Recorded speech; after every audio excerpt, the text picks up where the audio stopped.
This is our MLB The Show 25. Just general tips for being no money spent. Again, on a casual level, I'm going to include some other things that I'm even not doing because, again, I'm attacking this game very casually to start. I want to see how much fun I'm having before I decide to put in a ton of time. Okay, so thank you guys for the support on the first video, all that sort of stuff. Shout out to you guys winning some money with us over in our PrizePicks Discord. Let's go. So our next actual video for the No Money Spent series will obviously cover kind of opening some packs and stuff that we've earned. But I want to start with, like, where should you go? Because there's a lot going on here, okay? There's a lot going on. Too much. There's almost too much to start. It gets a little overwhelming. So I always will recommend starting when there's a program that has moments. Go ahead, get those moments, get some players, put them in your lineup, do all that sort of stuff. Whether it's the starter program, spring breakout, pipeline, all those sorts of things, that's where we want to go. And then once you get to these certain points, you're going to pick your player evolution stuff. Again, I'm not going to tell you who to pick. I'm not the best player in the world. You got to pick who you really want to pick. I went with Dick Allen. You can pick someone else. So, like, focus on those sorts of things. Make sure those guys go into your lineup, right? As you see here, kind of like this is where I am, so that you can start accruing those things. Now, as you play through, maybe it's Conquest or Diamond Quest and some of that stuff, what you really want to do is make sure that you're using players sort of repeatedly, okay? Because there's a lot of rewards through Team Affinity and all that sort of stuff. So again, for me, like, I'm a Braves fan, okay? So I have Spencer Strider here. I'm pitching him constantly at the beginning of every game, right? I'm giving him all those reps. I'm also set my lineup up accordingly to the players that I needed to get the stats with, right? So obviously put them at the top. That's real basic, okay? That is real basic. Now let's get into the actual no money spent tips here from me. This is how I approach the game. Number one, the most important thing I need you guys to do, and this sounds so obvious, this screen right here, you should almost literally never be on, okay? Almost literally never be on this screen. Buying packs with stubs is a really bad idea. There are times where you can find, if you were to open some of these little bundles and stuff here, where if you're going to flip every card, you can kind of be okay with that. But I don't know right now how the market is going so well on some of that stuff. So we are avoiding that. That's the same in almost every game. Please, guys, those are designed and in there for the money spenders, to drain stubs from people, to get people to buy more stubs. If that's the whole purpose of the pack store, that's not where you need to be. That is extremely obvious. The next thing I want you guys to remember as you're going through stuff is, right now, all these collections, these aren't us. Okay? You got to build up a really big stub count. However, if you are going and you have the idea and the thought and the plan of doing collections, as you pull certain cards, the good cards, you're like, man, I pulled Shohei Ohtani, right? That's a big card. Let's just say you pulled him out of a Conquest pack, right? This is a massive card. 346,000 stubs. Should you sell him? Well, that's a pretty high price. It's a pretty high price. For me, I'm cashing out on that because that still only puts me an eighth of the way to the collection. But 340,000 stubs, if I hold on to those, that's going to help me out a long-term build right there. So if you get some of these cards, if you're thinking, I'm going to start flipping and I'm going to do the collections, you may want to keep them, right? If you get low live series diamonds or some of these golds, which can be kind of pricey, what I need you to do is sell those, okay? You can get free cards along the way, which are going to be equally equivalent. And yes, maybe a player blows up and has a great season, but by that time we should have a month before any real changes are happening to these overalls of these cards in particular. That's what we really want to make sure that we know.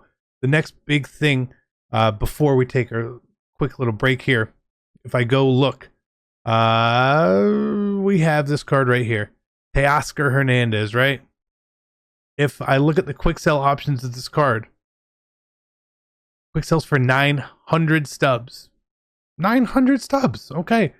Right now you could buy him for 900 stubs. So should I sell this card today? Well, if I need the stubs, yes. If not, no. So always pay attention to the quick sell value of your cards.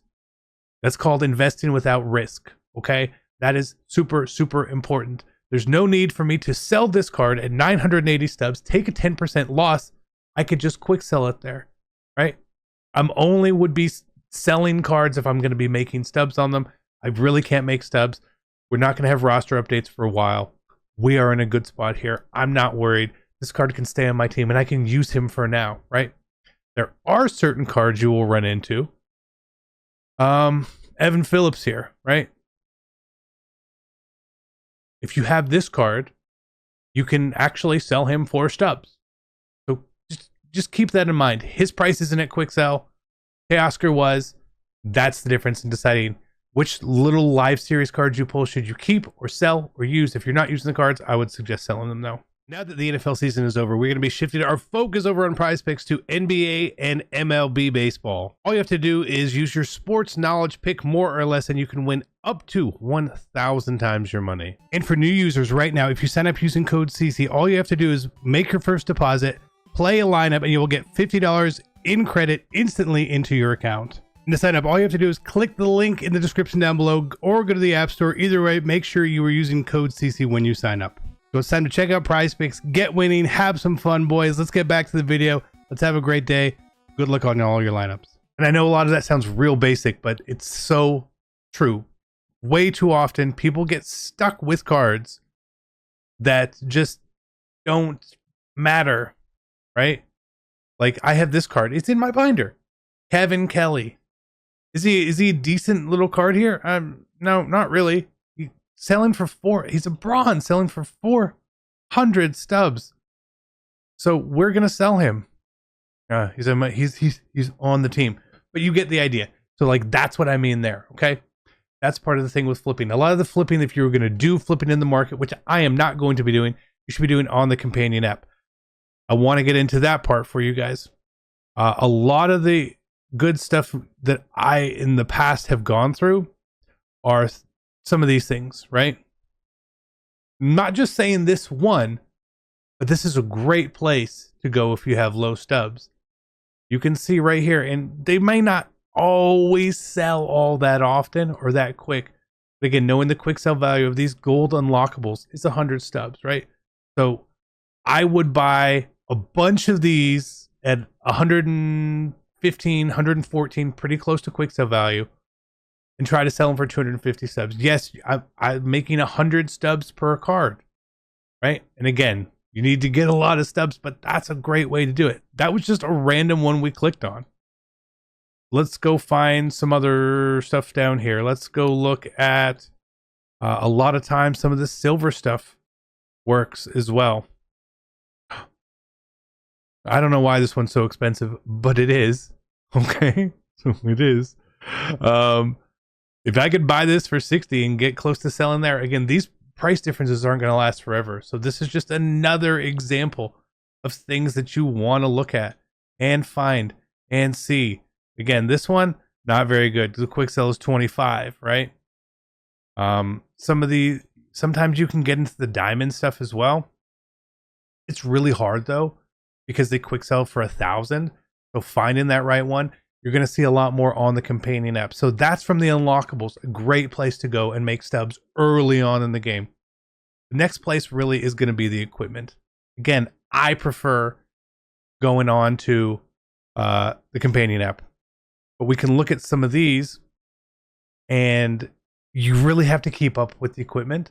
Again, you know the quick sell values, but you can turn some of these in here. Now this one's a bad example, one that we randomly clicked on. But as you get into the diamond ones, this is where it takes money to make money. It takes stubs to make stubs. You can get going on some of the stuff. The cleats sometimes are pretty good. Elbow guards in the past have a nice range here. Again, if I could buy this for 24,000, sell it for 30, I could just undercut everyone completely. I'm going to make 3,000 stubs there. Obviously, you have to have the stubs, and there's a risk that if the prices drop or something like that. Right? Again, another example here. This is where, and like, I will maybe do some flipping, but I'm not going to be flipping and try to get 15,000 orders in. But it's a nice way to be able to go through some of this stuff. Okay. Leg guards. Again, you see the range here. What we're really looking for in this range is a nice big gap, obviously more than 10%. So just always take the first number, what the buy now is, move a zero over and subtract that. So I'm going to get 26,000 stubs. I could make 6,000 stubs from this if I could buy it at 20,000 and sell it at 30,000. Exactly. It's not that hard. It's not that hard. This one, again, you could make 1,500 stubs from this. Are you following along here? Are you following along with what I'm saying? The sleeves are good. Back grips do pretty good as well. This one's got a 3,500 stub range. This one, not as good. Again, we see the range there. Some of the eyewear does really good at times as well. The socks generally pretty good. This range is a little inflated here. So something's amiss. But you have to remember too, a lot of this equipment is a lot harder to come by. People aren't pulling as much of it. So just keep that in mind. But again, we see ranges in here. It's a great place to go. And I wanted to mention some of these which get really expensive. Like this one normally goes is like a max price card. For whatever reason, it's not this year. That's something to keep an eye on. That's not very good. So just look through all of that stuff. That is where, if you really want to start to flip, you're going to make your money. So number one, be efficient as possible. Please, you have to be efficient. Make sure your players are in your lineups. Make sure you're playing in the right modes to get that stuff done, right? The next thing is grinding where you need to grind. Have a focus, right? If you're playing, like I'm not playing through Conquest yet because I don't have enough of this other stuff that I need, right? When I get, and I haven't done this yet, but I have all these PXP missions here for all these cards, which we're going to be earning along the path. I'm going to start with the moments. Again, part of the efficiency and knowing what I need to do is getting these cards and then putting them in my lineup and then playing Conquest, right? So I'm not double dipping into Conquest. I don't have to play 25 Conquest games. I only got to play 10 Conquest games because I have all the right people in my lineup for whatever it is in here. Because there are these missions and these things are obviously going to add up to the team affinity side of things. So be efficient, know where you need to be. I would go same thing for Conquest, mini seasons, Diamond Quest, whatever you happen to be doing. Do not buy packs. And if you want to flip, try a little flipping out. If you are brand new to flipping cards on the app or in the game, you need to go slow at first because you can lose. If you're brand new, I want you to be flipping only cards which are near the quick sell value. Okay? You have to be doing that. One other random change they made this year, non-live series cards quick sell for half as many stubs. For whatever reason, they do. So keep that in mind, boys. Just a few tips there. Again, this is basically all I do. Being no money spent on this game can be really basic. You can spend a lot of time. You can spend a little time. If you spend a little time, you are going to be behind. That's fine. If you're playing casually like I am, cool. I'm not trying to be 99 overall today. I'm not trying to get the live series collection. What I am trying to do is spend 1-2 hours a day, which is still a lot. It's still a lot of time. And casually grinding through these modes and going through it. We are at the beginning. This is a long journey here. If we were to play for a week straight, 168 straight hours of this game, yeah, we could make it pretty far. But then in 2 weeks, we're behind. Okay? We're behind. What we're doing, and same thing I've always done in my Madden No Money Spent series as well, is I'm okay with being behind now. I don't want to be behind later. So let's get that build going there, boys. Thank you so much. Hopefully this helps you guys out. If it does, come on back. I love you guys. I'm out.